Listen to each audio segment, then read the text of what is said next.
રાજકોટની અંદર લાખો રૂપિયાનો દવાનો જે જથ્થો હતો તે વરસાદી પાણીને કારણે પલળી ચૂક્યો છે। જાણકારી અત્યારે રાજકોટથી મળી રહી છે। લાખો રૂપિયાનો દવાનો જથ્થો પલળ્યો હોવાની ઘટના પ્રકાશમાં આવી રહી છે, જેમાં GMSCLના ગોડાઉનની બેદરકારીને કારણે આ દવા છે તે પલળી ગઈ છે। દવાનો જથ્થો ગોડાઉન બહાર રાખતાની સાથે જ તે આખો દવાનો જથ્થો પલળી ચૂક્યો છે અને સરકારી હોસ્પિટલમાં દર્દીઓ માટે દવાનો સ્ટોક અત્યારે નથી તેવી સ્થિતિ ત્યાં જોવા મળી રહી છે। તો બીજી બાજુ લાખો રૂપિયાનો જથ્થો દવાનો પલળી ગયો છે અને તેને જ કારણે જે દર્દીઓ છે તેને પારાવાર હાલાકી ભોગવવાનો વારો આવી રહ્યો છે।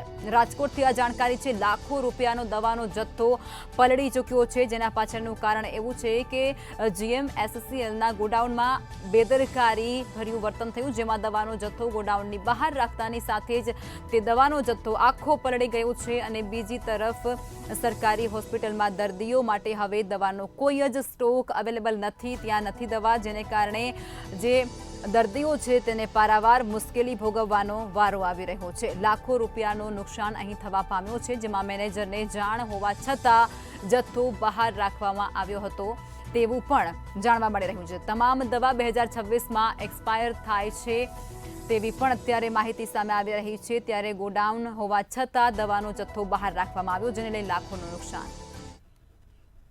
GMSCLની ઘોર બેદરકારી સામે આવી છે। સીધા જ આપણે દ્રશ્ય દેખાડવા માંગીશ। લાખો રૂપિયાનો દવાનો જે જથ્થો છે તે ગોડાઉનની બહાર રખાતા પલળી ગયો છે।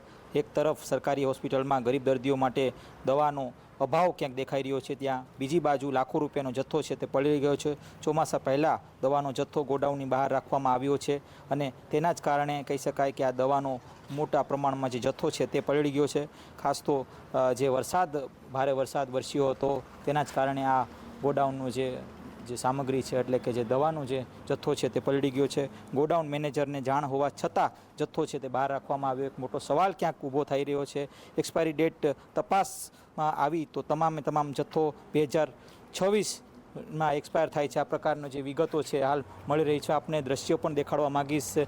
આ એક દવા છે કે જેનો જે કહી શકાય કે જે એક્સપાયરી ડેટ છે તે 2026 પૂરો થાય છે, એટલે કે સવાલ ક્યાંક ઊભો થાય છે કે શા કારણે આ જે દવાનો જે જથ્થો છે તે અહીં રાખવામાં આવ્યો, એટલે કે બહાર ખુલ્લામાં રાખવામાં આવ્યો હતો।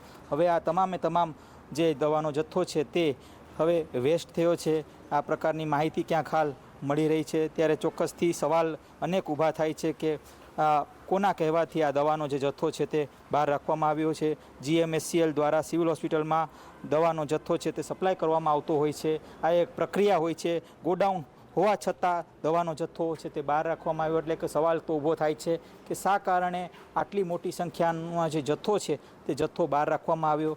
અનેક દવાઓ જેમાં જે એક્સપાયરી ડેટ લખેલી છે 2026ની લખેલી છે, એટલે કે અત્યારે હાલ 2024નું સાલ ચાલી રહ્યું છે, ત્યારે 2026ની સાલના જે દવાઓ છે તે બહાર રાખવામાં આવી છે, એટલે કે સવાલ તો ઊભા થાય જ છે। ત્યારે આ સવાલને હવે કઈ પ્રકારની હવે પ્રતિક્રિયા મળે છે એ પણ હવે જોવાનું અતિ મહત્ત્વનું રહેશે, કારણ કે આ દવાનો જથ્થો છે તે ક્યાંક લાંબા સમયથી અહીં પડ્યો હતો અને જે ગુજરાતમાં ભારે વરસાદ પડ્યો એ વરસાદના કારણે આ તમામ જથ્થો છે તે પલળી ગયો છે। આનો જવાબદાર કોણ છે, એક મોટો સવાલ ક્યાંક ઊભો થાય છે।